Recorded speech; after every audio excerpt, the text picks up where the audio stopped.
จะพามาเฮ็ดผัดหมี่เหลืองกินแบบง่ายๆเลยเนาะ อันนี้ก็คือตอนหลังจากนั้นก็จะมาใส่ในส่วนของกระเทียมเพื่อจะมาพัดกับเนื้อไก่ซึ่งว่าไก่ก็จะใส่เป็นส่วน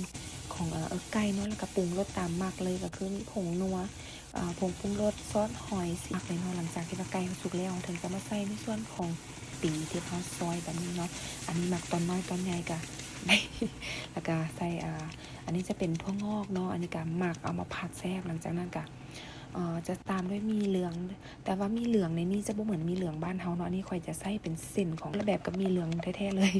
แล้วก็อันนี้จะตามด้วยไข่ที่เฮาเจียวไว้แล้วก็ห้วยหน้าด้วยหอมซอยหอมบัวประมาณนี้เนาะก็คลุกๆเข้าสิกับปิดเตายกออกเลยเนาะหน้าตากันเลยรสชาติก็หอมๆเลยว่ายก